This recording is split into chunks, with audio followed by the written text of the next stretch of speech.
Welcome to Season 4 of She Ventures. I am your host, Doria Lavanino. She Ventures is a podcast about women who are pivoting in their lives and careers. We live in a world where women of color founders raise 0.5% of all venture capital in 2020, and women overall, a paltry 2.2%. This podcast is about elevating women's voices. Our new website, sheventurespodcast.com, provides resources, actionable tips, mentorship, and community. We do not subscribe to the idea that there is a dearth of fundable ideas from women. There is no pipeline problem. There may be a visibility problem, and that is what we are here to fix together. Let's talk about the reality of women, money, entrepreneurship, and work-life balance on this season of She Ventures.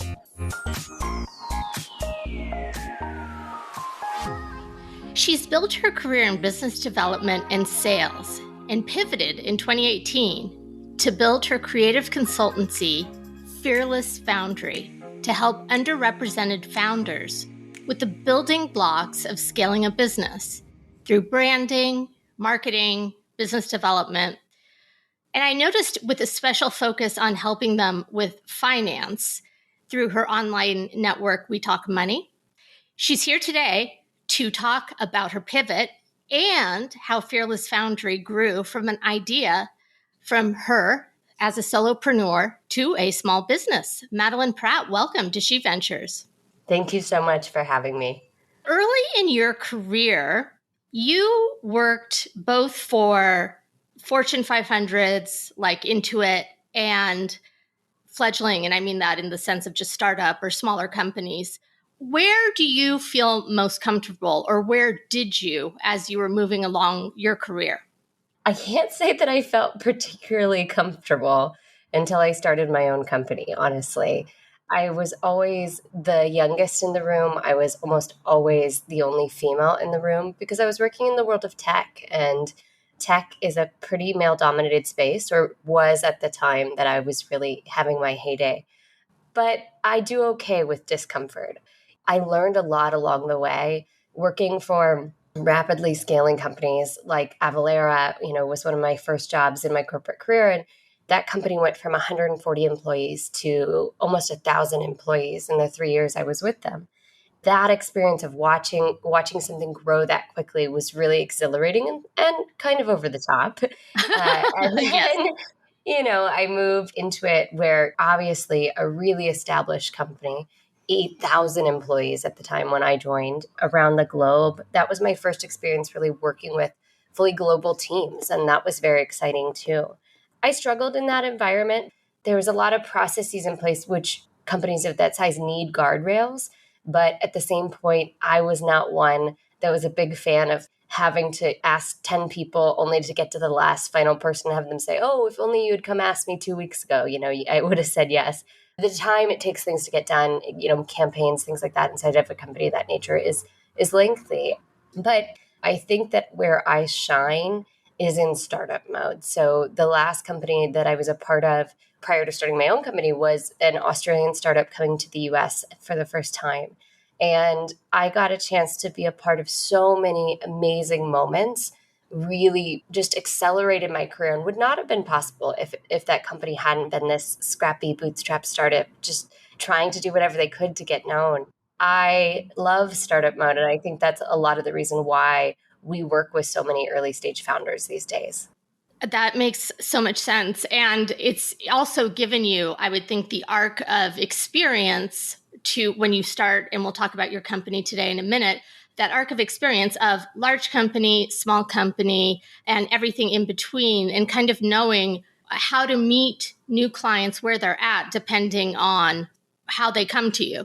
I mean, absolutely. And so even deeper than working for a variety of companies, my role was always in the realm of business development. And so that's strategy, that's partnership, that's building relationships with other companies ostensibly. And on top of that, a lot of my niche kind of that I played in was in the accounting industry. Each one of those firms that I was touching had hundreds of clients that we were helping them to support of all different sizes, all different industries. And so it gave me this really, really unique window into how business happens and also how all sorts of companies run in very different ways. The idea for Fearless Foundry, where did that come from? What was your aha moment? Yeah, right. Like, I don't know that there was an immediate aha, but it was just something that started keeping me up at night. And I joke that the universe puts me in the right place when a woman turns to me and says, I'm thinking about starting my own business. I was in this season of my life where I was pretty established in my corporate career. I had kind of peaked really, really early on. I was 27. I was a global business development director. I was traveling all over the world for business. And I had a lot of friends and even just new acquaintances start approaching me because they were women who were entering a season in their life where they really wanted something of their own. They wanted flexibility. They wanted a business that they could work around maybe their family or their childcare or what have you. And they would approach me because they'd seen what I had done and they needed help. They needed to build a brand. They needed to build their first website. They needed business cards. They needed to figure out online booking tools and how all that puzzle would fit together. On the side, I just started, meeting with friends, and I joke that I had like a really, really good glam season because it just so happened that my three friends who were starting businesses was a hairstylist, an esthetician, and a woman who was starting an eyelash extension business. And so I was trading glam services for free Nice. consulting. It was so good. But you know what's so cool about what you're saying is that gave you the opportunity to really see if there was a niche. And because it was people that you knew, you also didn't have, I'm sure there were pressures, but it's not that added pressure of, oh my gosh, it's my first client. What if I totally mess this up?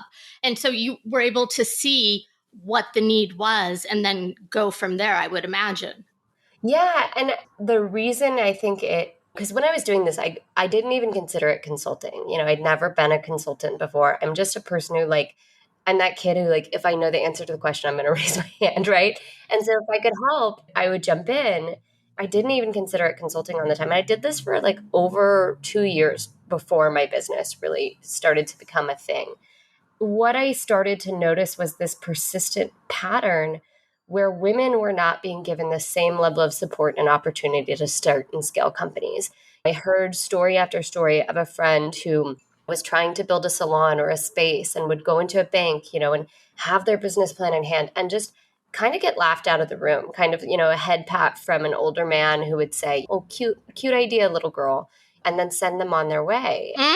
So so they were fighting to be able to build something of their own. And I could see the disadvantage both economically and just from a support perspective. They needed skills that they didn't know. And so that's really, I think, where that seed for Fearless Foundry got started was there is a playing field out there in business. It is not level. I wish it was, but we're not there yet. How can I come in and use my skills, my tools, my resources to help level that playing field for founders?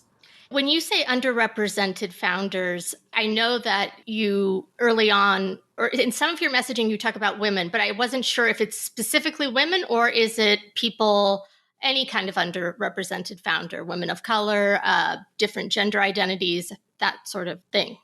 It was interesting. So when I first kicked off, it was very female founded focused. That was my network. Those were the people I knew. But we have really expanded our lens. And part of that has been my own journey. I've been deep for a number of years in the world of activism and anti-racism. And really since 2019 have been just unlearning a lot of stuff. I think anyone committed to that work, that's really what we've been up to. I realized that, yes, I want to help women, but there are so many other people who don't have a seat at the table, who don't identify as women. So we work a lot with female founders. We work with a lot with women of color. We work a ton with the LGBT plus community. I personally identify as queer, so that's my community that I call in. And then we also work with folks that have any other sort of disadvantage. We work with a lot of folks that we see as disruptors in their industry who maybe see something from a different angle or have a different lived experience that make them aware of a problem that needs to be solved and have a unique skill set that they can bring to the table, but maybe one that wasn't being recognized if it weren't for us coming behind them and helping them boost their brand and their marketing. Can you give us an example? I'm intrigued. Oh, yeah. One of my favorite clients, and, if you ever want to get to know her, check out our podcast because we have an amazing episode with her. Her name is Caroline Hill, and Caroline is the founder of 228 Accelerator. They call themselves equity designers, and what they're focused on is the realm of education. So Caroline was an administrator. She was a teacher. She is a woman of color who has worked in the education space for almost her entire career. But she has an engineering background. And so she thinks about things in systems and structures. And she reached kind of this peak moment in her career as an educator and realized that so much of the school system was still broken and wasn't serving kids equitably. She now has developed programs, trainings, online communities to go straight to the source, go to administrators, go to teachers, and teach them important things like anti-racist work, teach them about how they can be creating classrooms that are accessible to everyone. And particularly during COVID, her work really blew up because there were so many people reevaluating the way that we did education, especially if it was going to be offered online. And she was asking critical questions like, we're assuming that it's safe for kids to learn online. We're assuming they have access to internet. We're assuming that they have a parent who can support them staying home all day, and pushing that conversation forward so that educators could be accommodating for all sorts of students. I love that. And what role did Fearless Foundry play with her? We're her retainer marketing team. So a lot of our clients approach us at a moment of either brand invention or reinvention. So they've got an idea or they have an established company and they're ready to make a transformation. We do a lot of brand strategy work, and then that typically rolls into the website. So Caroline approached us originally with an established brand, but we boosted it up. So we did a little bit more brand strategy work. We did some reinvention of her website. We rewrote copy. We changed some pages around. And now we're her retainer marketing team. So we do everything from produce her digital advertising to help her host, events on platforms like Twitter Spaces. We help her craft her email newsletters, any sort of email communications. We edit her blogs that go into her site so that they're SEO optimized. So a little bit of everything on the back end of her marketing based off of the strategies that we're seeking to play out at a given time.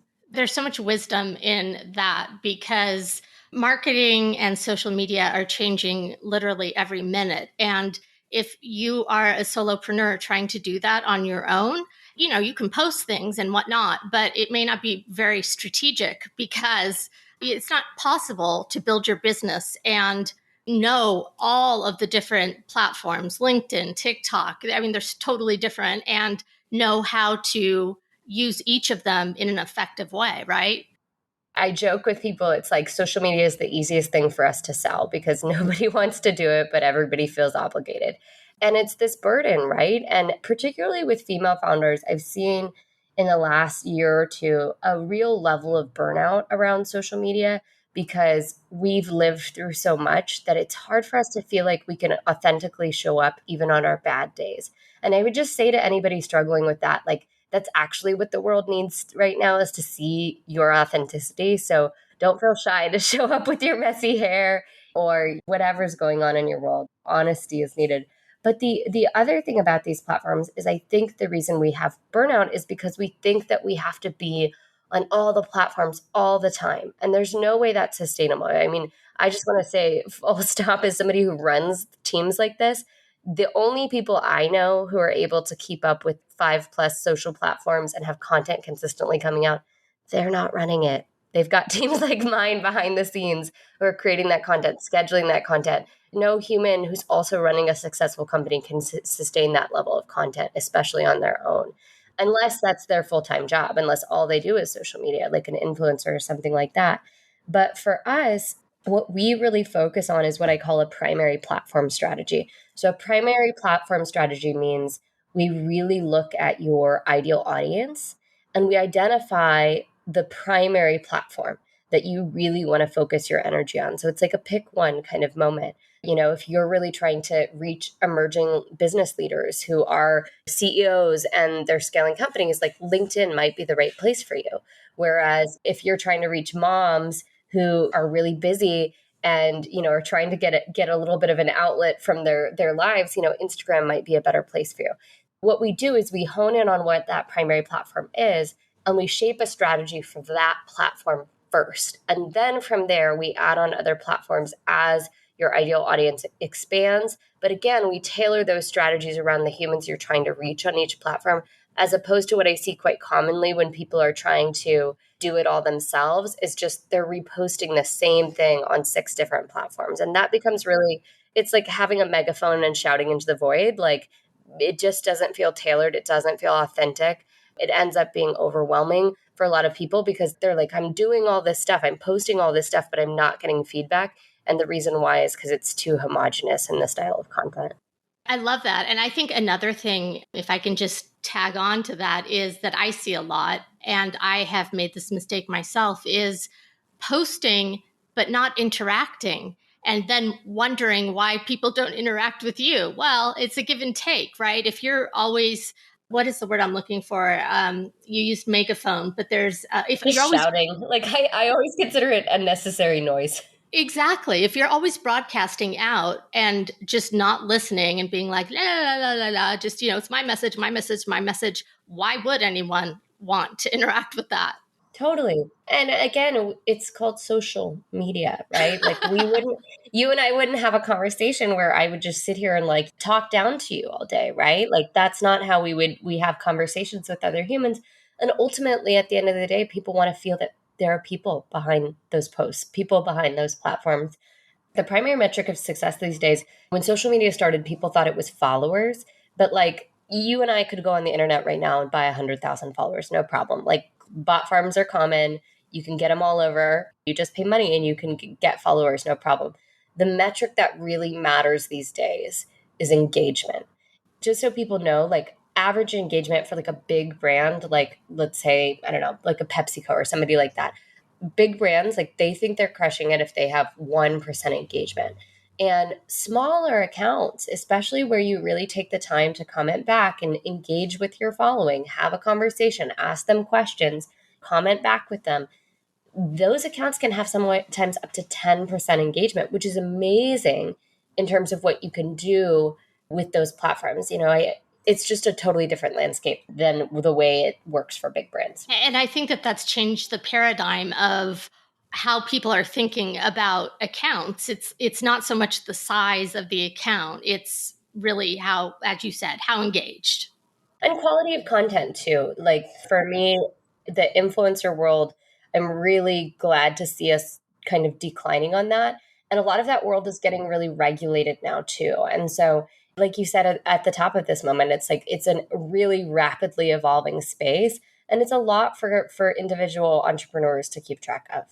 Definitely. And so I was thinking, if I came to you as an entrepreneur and I said, Madeline, I need help with X, Y, and or Z, but I am a new company. I don't have a lot of money. How do you work with those types of companies? Or do you work with them?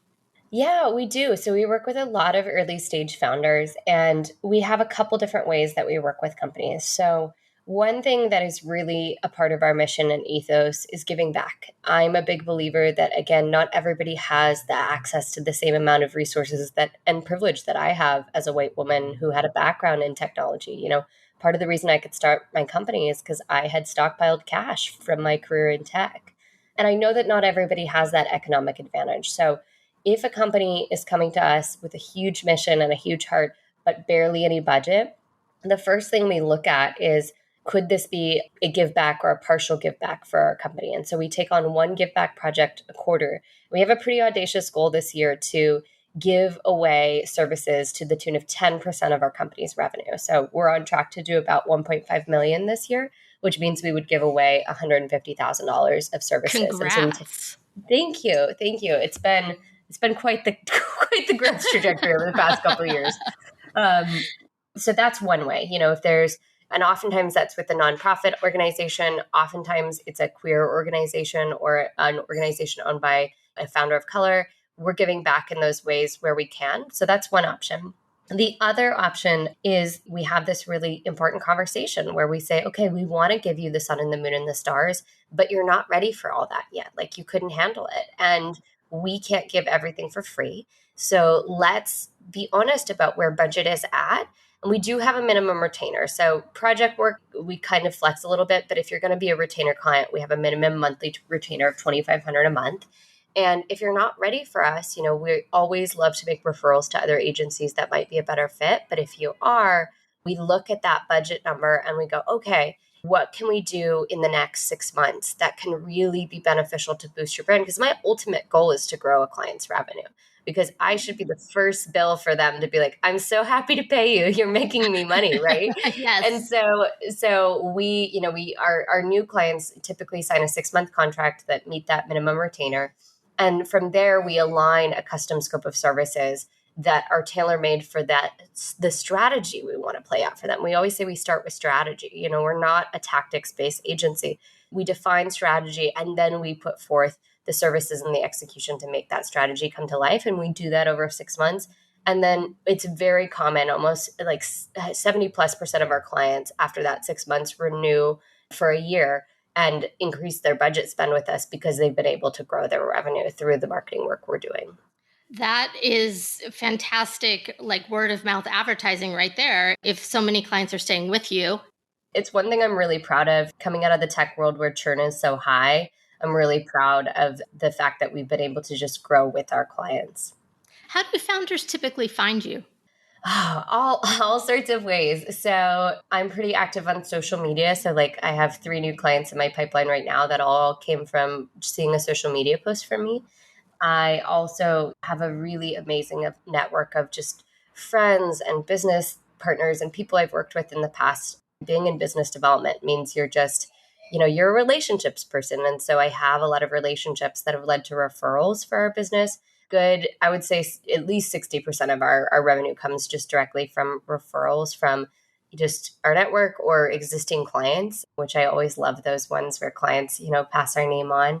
And then a smattering from other places. We do a little bit of outbound. We're pretty selective. We create what we call a client wish list, where our team members, when they see a brand that they really love, but they know that needs to be loved on a little bit, they add it to a client wish list, and we do some outbound outreach too to try and call in those companies to work with us. That's great. It's a great combination. And understandably, since business development is your area, you obviously feel very comfortable in that realm. I wanted to just go back one moment to venture capital founders. One of the things that I say in the intro of my show, and this stat is for tech founders, but I'm sure it's probably pretty similar across the board, is that 0.5%, so less than 1% of venture capital goes to women of color tech founders, and 2.2 or 3% goes to all women generally. That's paltry and frustrating. And I know that part of the issue is getting more and more women to angel invest and get us into positions where we can help each other. I wanted to hear your point of view on that. And then from the side of the founders that you're working on, is there anything that they could be doing differently that could improve their chances? You're trying to get me riled up. I mean, because anyone who knows me, anyone who follows me, this is my big mission in the world, is to get more money in the hands of underrepresented founders. This is why I do what I do. In order to get investment, you have to have proof of concept, and you have to show the fact that what you're doing is working, and that you have business development happening in order to get people to invest. So this is a big part of my why, is to change those statistics. I will never forget, I think it was 2018, right when I started my company, a stat came out that Juul, the e-cigarette company, had raised more venture capital dollars in 1 year than all female founders in America combined. And I was like, are you kidding me? I was just so livid, because I'm like, that's a product that's detrimental. And yet we have women here starting companies that have so much potential to change the world, and yet they can't get the funding they need to grow. I have a lot of opinions on this one, but I'm going to try and dial it in to 3 core things. First and foremost, it is the fact that we don't quite have access to the rooms, or we think we don't have access to the rooms where these kinds of conversations around money are happening. Oftentimes because we've been schooled by a capitalist patriarchy that tells us it's not polite to talk about money, we shy away from having these conversations. And I see so many women trying to scale businesses on a shoestring, or even worse, showing up at my doorstep and saying like, I wish I could work with you, but I don't have any money to pay you. And I'm like, then you're not really running a business. Like, bless you, but the way that businesses run costs money, and you've got to figure out how to make it if you want to grow a really healthy business. First and foremost is getting yourself into the spaces where conversations about money are happening.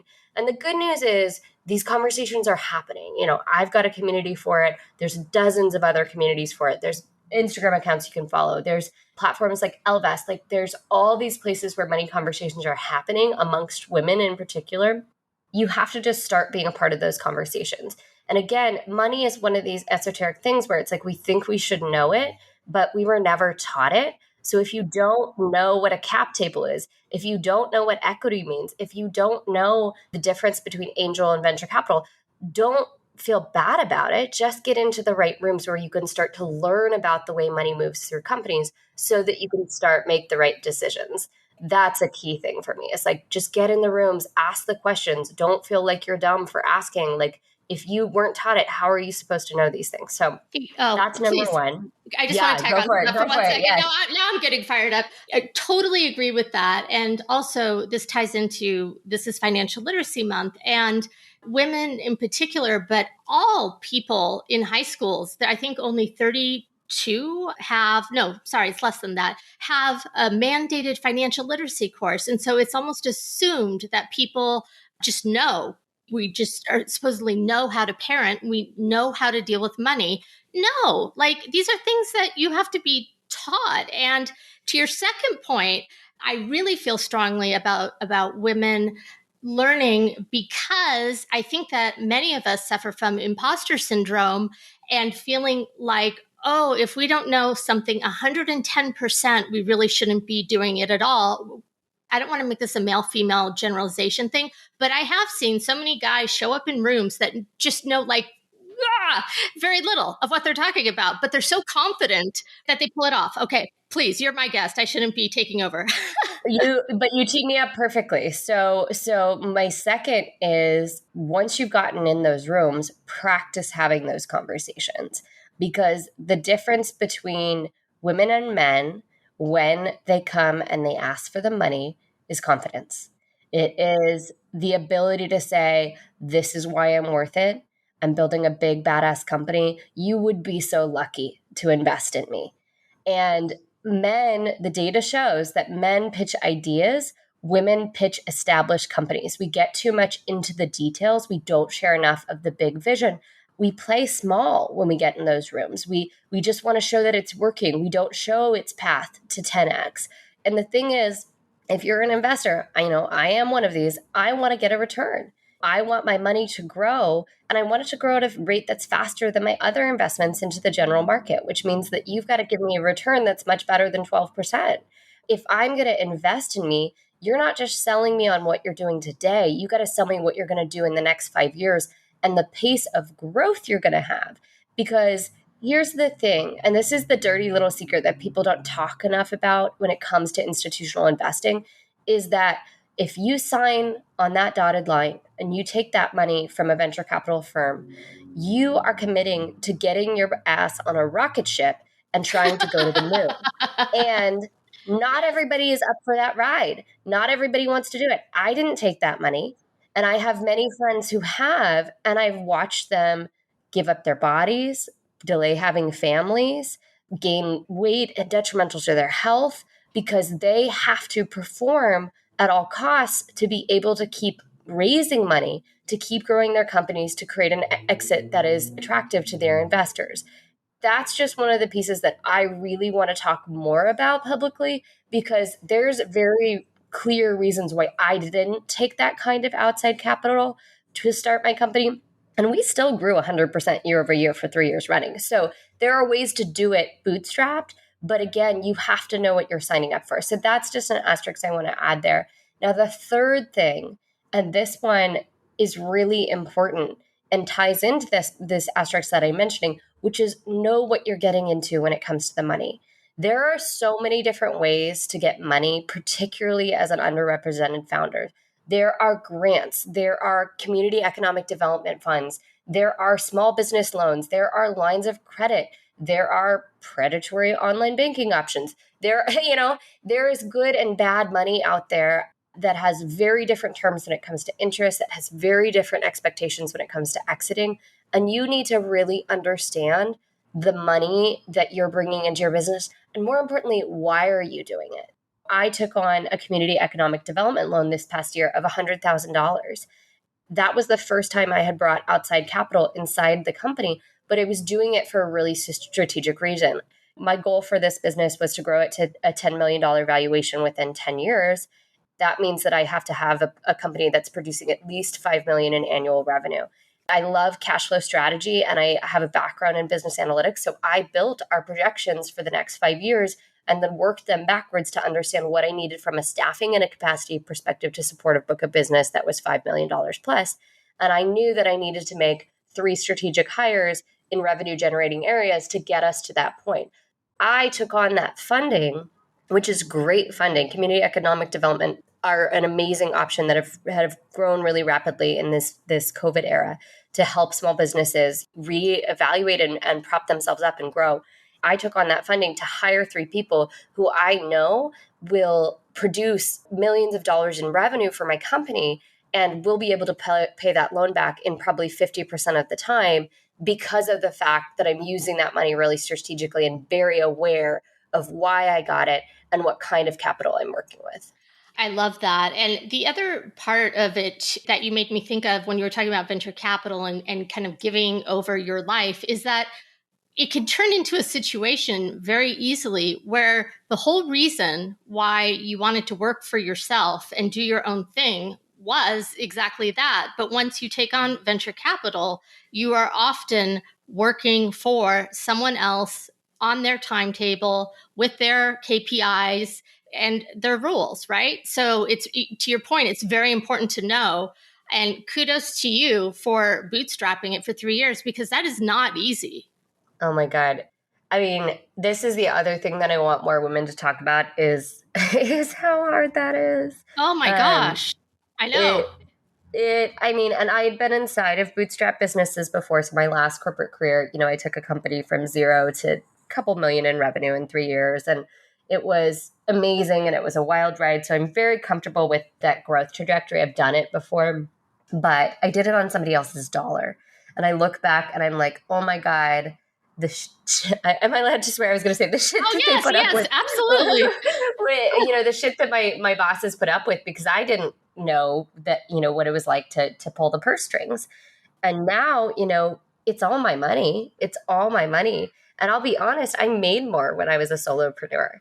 I make great money either way, but I was not spending as much. And now that I have a team of 12, soon to be 15 folks that work for me, I bear the weight of cutting those paychecks, making sure payroll is there. When a major client stiffs us on a bill, I bear the legal costs of fighting them to get paid. The cash flow is one of the most stressful things for a small business owner. It's also the reason why most companies fail within the first 3 years. And it's something that I've really had to work hard at as a founder. And I'm lucky to have a really great director of operations who does that work side by side with me. And I'm also, I'm privileged in the fact that I joke, I play a CFO on Fridays. Fridays are my financial days. I do all of my reporting, I do all my KPIs. And we huddle together and we go through our numbers and we look at the cash flow and we look at our pipeline and we do all these things.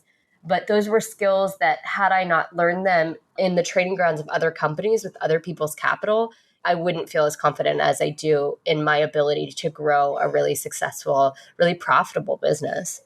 Absolutely. And I love what you said about payroll, because it's so true. It could be large vendors, small vendors. They may have a net 90 and you have to pay people. And you're like, are you kidding? Like, I need the damn check. And yet you still have to figure it out, because at the end of the day, it's not your employees or contractors' responsibility to understand your cash flow issues, right? Yeah, I mean, they sign up for job security. That's not their problem. Like, that's what they did when they signed their employment agreement. And to just be really, really honest, I am a big believer that like my company doesn't exist without my team, which sometimes means I get paid last. And that's a really tough pill to swallow when you're a founder who's working as hard as you've ever worked and everybody else around you is getting paid except for you. But the way that I rationalize that is, one, I've been very good with my money and was lucky enough to start investing at a pretty young age. And so I have, a cushion that most people don't have. Should I need to go a couple months without a paycheck, I've got, money in savings and money in my investments to cover that gap. Also, I have been able to grow in my equity. I mean, I have an asset that's now valued at a couple $1,000,000. To me, should I ever choose to exit my business, I'm going to reap a financial reward that far exceeds what anybody on my team would achieve, because everyone on my team is offered equity after a certain portion of time. But I hold the biggest portion of the company.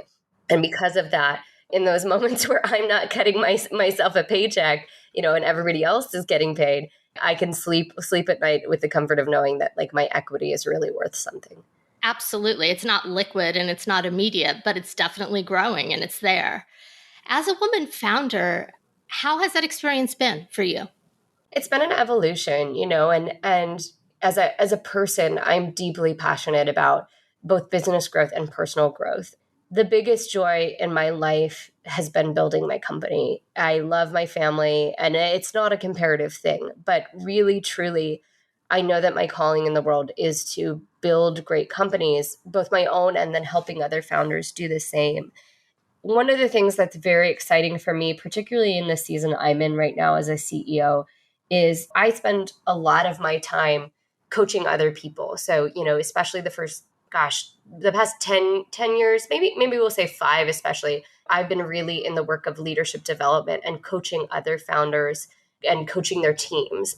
Now that I have a team that we're really in like this is one of my favorite, but it's also a super difficult season. We're in a season of adolescence where it's like, we're not a little baby business anymore. We grew last year from 5 to 12. This year we'll grow from 12, maybe all the way up to 25. As the company grows, you have to be different things to your team. I'm really stepping into a season of my CEOship where I'm very focused on bringing that coach energy internally and doing that leadership development work with my emerging leaders inside the company. And that evolution as a founder is really fun. And it's also something that takes a lot of work. My kind of primary hats I wear are chief revenue officer. I'm still very much the CRO inside of our company. I'm still very much the CMO inside of our company. I'm still the CFO. But I'm getting to a point where I'm starting to take those hats off and starting to hire the people who are going to wear them in the future. And that's really exciting. But it also means that I have to be evolving. And I also have to recognize that ultimately my team works for me, but I work for my team. My company doesn't exist without them. So 50% or more of my time is really working with my leaders inside the company to help them grow. And that work is really, really deeply rewarding to me. So that's been one of my favorite parts of being a founder, is getting to do that work, not in somebody else's company, but in my own. I don't think I've ever had that answer, and I love that. And it speaks to also the fact that you don't end up with high churn, I would imagine, because people feel that work for you, that they are being invested in with your time and part of a mission, right?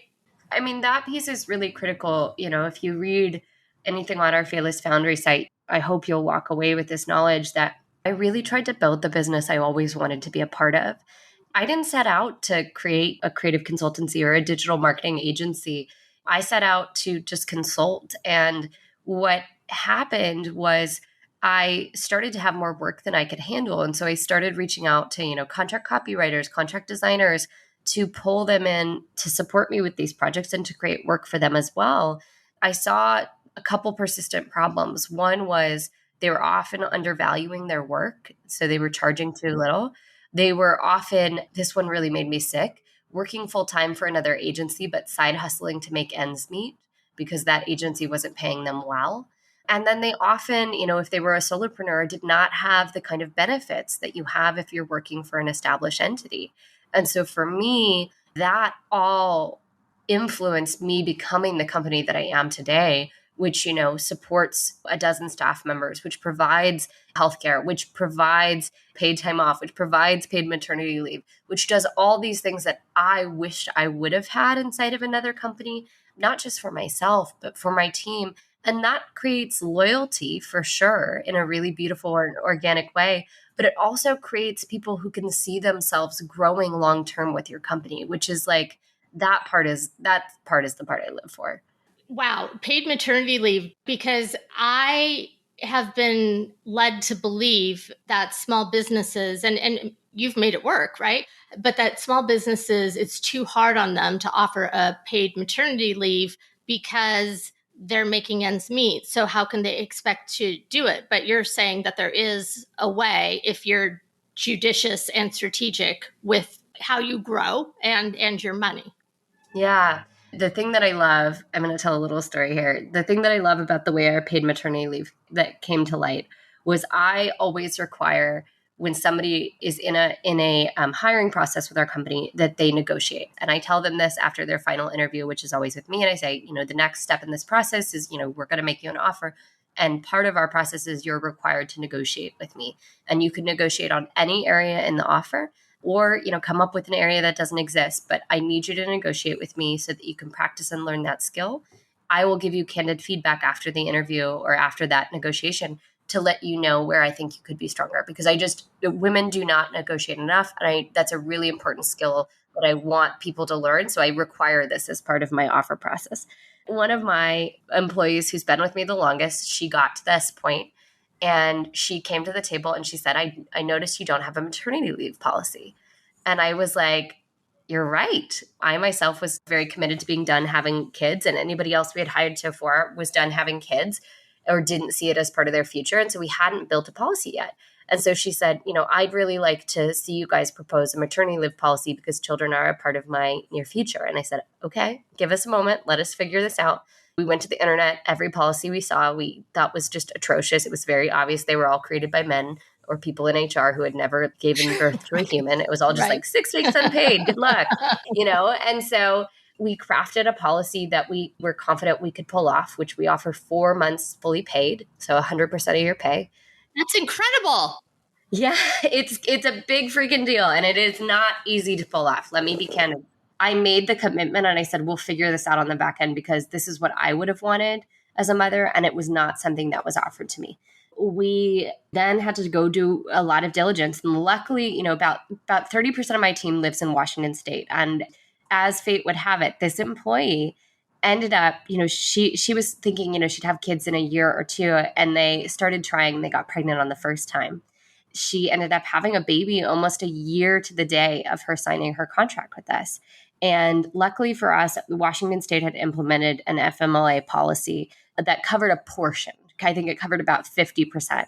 And then we were on the hook for another 50% of it. So that was a huge benefit to our business and actually allowed for us to actually hire somebody to kind of take on some of her role while she was gone. But it wasn't easy. The policy was new. The state didn't really have their stuff together. They kind of screwed it up. We had also bought a long-term kind of disability policy, which is one tool that you can leverage as a small business, but you really have to talk with your insurance carrier and very, very much verify that they're going to cover, a significant portion. So we use that now for employees that are not in the state of Washington or not in a state that has an FMLA type policy. And then for our employees in Washington, and then we use that one. And then what we do is we make up the difference out of our own coffers. That's incredible. And I did not know Washington State. Is it for all companies? Yeah. Regardless of size? Regardless of size. And you pay into it as part of your tax process. And then the state pays out. It's offered, you can split it as well, I believe. So I believe there's an option regardless of the gender identities of your family. Like if a new baby comes into your life, you can use that, which I think is quite progressive. And I love that about my state, that we're leading the way. And I also think they have a long way to go. I think that there was a lot that we discovered in the process. It was not elegant. Let me just say this was a big learning experience for us. And one of the other things we did actually that was really, really helpful is we have a client. She's amazing, Kimberly Diedrichson. She runs a company called Learning Motherhood. And all that they do is focus on helping employers and employees navigate the return to work process for mothers. So they've got online training content, they consult directly with organizations, and they have support groups for mothers.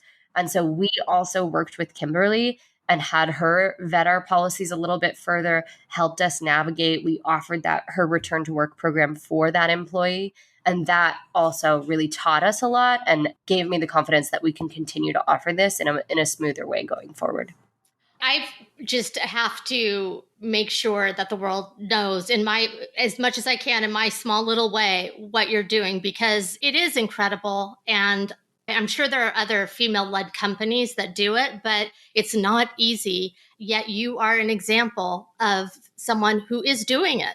I'm a big believer in core values. And part of the reason I left the world of tech was because I saw a lot of companies that couldn't really live up to the values that they claim to have. And so I always say core values are not for a wall or for a website. Unless you can show me them in action, I don't really believe they exist. For me, I value the work of women, but I also really believe that if a family is a part of your story, you should be able to make space for that. And so creating a workplace that's flexible and allows for women to bring the whole of who they are to work is really, really important to me. We've been working really hard on living up to those values. It's incredible. And then I'll get off this topic because I'm getting so riled up. But number one, like the US has one of the shittiest family leave policies as a country out of everyone in the world. It's incredible. Like, I think there might be one worse than us, but it's like some, I don't know, very tiny developing country, which you would understand, right, a little better. That's number one. Number two is women perform so much unpaid labor, and it's just an expectation that we become unsung heroes. And I have never met a woman who's like, please don't pay me for all the work that I do as a mother, as a caregiver, as a professional. What I've had this realization recently is that the whole system of capitalism, of which I believe I'm in favor of, however, if it's based on this notion that we have to exploit 50% of the population to make it work, well, that's fucked up. I mean, there's capitalism and then there's a capitalist patriarchy. So the capitalist patriarchy is what is the paradigm we're currently still under. Patriarchy is a system where male presenting people are the people in power. We have a real imbalance here. This is why I believe that underrepresented founders need to start companies, because I'll be honest, I don't have confidence that we're going to figure it out anytime soon at the governmental level. You know, little tweaks and policies will change, but it wasn't until Netflix put into place paid maternity leave, and they did 6 months, and they did a micro study. And in that micro study period, they realized that it saved them over $1 billion with a B, dollars to offer paid maternity leave because of the cost to fill roles from a recruiting standpoint, from a training standpoint, from a projects and jobs loss standpoint. If they had not offered it, women would just not return to work because they needed that time. And so it wasn't until that data was released that companies started to go, oh, wow, this could be beneficial to us to actually support new moms. But to me, that kind of action is really important because I believe in business, we have the ability to build a testing ground, to build a beta environment where we can showcase that these processes can be really beneficial to people and, quite frankly, to our bottom lines as businesses. I mean, that employee, she is a leader in my company now. She's somebody who's so grateful to work for us, and she's amazing, and she deserved that time. She deserves to be both a mom and a leader. For me, the reason I really think that we have to invest in women and other underrepresented founders is because we can come to the table and build businesses with a different paradigm in mind that then starts to upend that capitalist patriarchy construct and make people see, like, actually, that system doesn't really work for us. Let's go over here and build something better. I'm totally on board. So I know we're getting close to the end of our time together. I wanted to ask you one last question, because I feel like we could talk for hours on this, and it needs to be talked about. What is one thing that you've aced? And I know you're a very modest person, but let's just have some swagger, right? And one thing that you would do differently as an entrepreneur. One thing that I have aced, this is a hard one for me because, like you said, I'm one of humility, but I would say that I kick ass at people. And what I mean by that is I am a connector and I am a relationship builder. Part of the reason my company is so strong is because I invest in relationships. So whether that is the humans that I hire or the people that I say yes to as clients, we've screwed up here and there. We've lost clients, we've hired the wrong people, but compared to other companies that have grown as fast as we have, we've done a really, really good job on the people part. Now, Rue, tell me the second part again. I was The like, second part, what is one challenge that you've had or something that you wish you could have done differently knowing what you know now? the one thing that I wish I would have done differently, and advice that I give to early stage entrepreneurs, is I would have built myself a different safety net. And what I mean by that is, when I started my company, I walked away on a very sizable director level salary in the world of tech and stepped into my company with $20,000 in my pocket. Based off of, what I had been making, I had less than 2 months of runway because I had a family that was used to my 6-figure paycheck. As the primary breadwinner, I had to go out and build something that would produce revenue as fast as possible. And in many ways, that was really beneficial for me because I think that sometimes people who don't have the pressure of revenue creation create hobby businesses and side hustles instead of something that really can scale. So I do think that pressure was beneficial, but I also wish I would have had a little bit bigger of a safety net so that in the season where things slowed down, and particularly during COVID, I mean, our sales pipeline, you can literally correlate the ups and downs of it to COVID surges. And in those seasons, I think I would have slept a little bit better at night had I had a safety net. And I also, just given my experience in tech, I shied away from outside capital for a really long time. I didn't want to have the burden of taking on those dollars. It was not to my detriment per se, but I could have done some different things had I had the comfort of a little bit more money in the bank because of the fact that we were spending and scaling so quickly. Now that I've worked with different kind of institutional investment models and have a better handle on the kinds of money I want to bring into my company and what I can do with that money, I'm seeing us open up this amazing growth trajectory. It comes with a lot more ease, a lot more sustainability, and a lot less stress than the first couple of years of the company. Well said. And at the same time, who was to know that there was going to be a black swan event like a pandemic? But I guess that's the point, right? Is to be prepared for anything. 2 questions left. What is your long-term goal with Fearless Foundry? To be clear, I have a couple companies and Fearless Foundry is my primary. And my long-term goal has always been to create enough revenue that I can then give back, both in the form of services and in the form of capital to the underrepresented founders that I'm supporting. We've reached that point in the business, particularly on the services side. And now, my goal is to be as profitable as possible without compromising on our core values in order to create, a money machine that allows me to take that money and invest it where I think it really matters. So I, am playing with some concepts around kind of disrupting in the venture capital space and how could we take those dollars and really put, our money where our mouth is and put it behind founders we really believe in and make a return that everybody wins, So I've got a long-term vision that I'm being very coy about around disrupting that institutional investment space in a way that I think works better for women. And part of my goal is to generate the revenue needed to self-fund that initiative. Is that going to be through We Talk Money, Fearless Foundry, or something else? Great question. So it's a little up in the air right now, but We Talk Money has definitely been my playground for this, is how do I connect with and get more underrepresented voices out there in the realm of finance.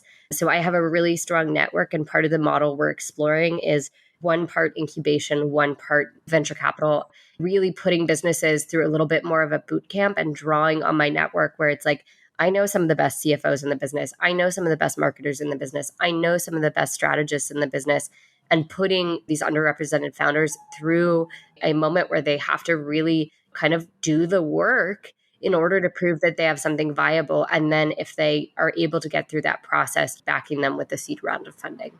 Love it. Where can listeners learn more about you and what you may be up to? I'm not asking a timeline, but in the future. Yeah.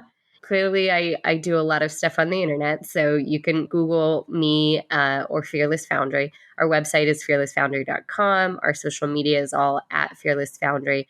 I'm all over all of the social medias. It's part of my job. So I don't really hang out on Facebook, but Twitter, Instagram, LinkedIn, those are my primary platforms. And at Madeline K. Pratt is my handle. It has been really a pleasure speaking to you today. I feel like we're kindred spirits. Me too. Thank you so much for creating the space for the conversation. You've been listening to She Ventures. Like what you heard? You can find us wherever you get your podcasts. Be sure to subscribe and sign up for our newsletter so you never miss a show.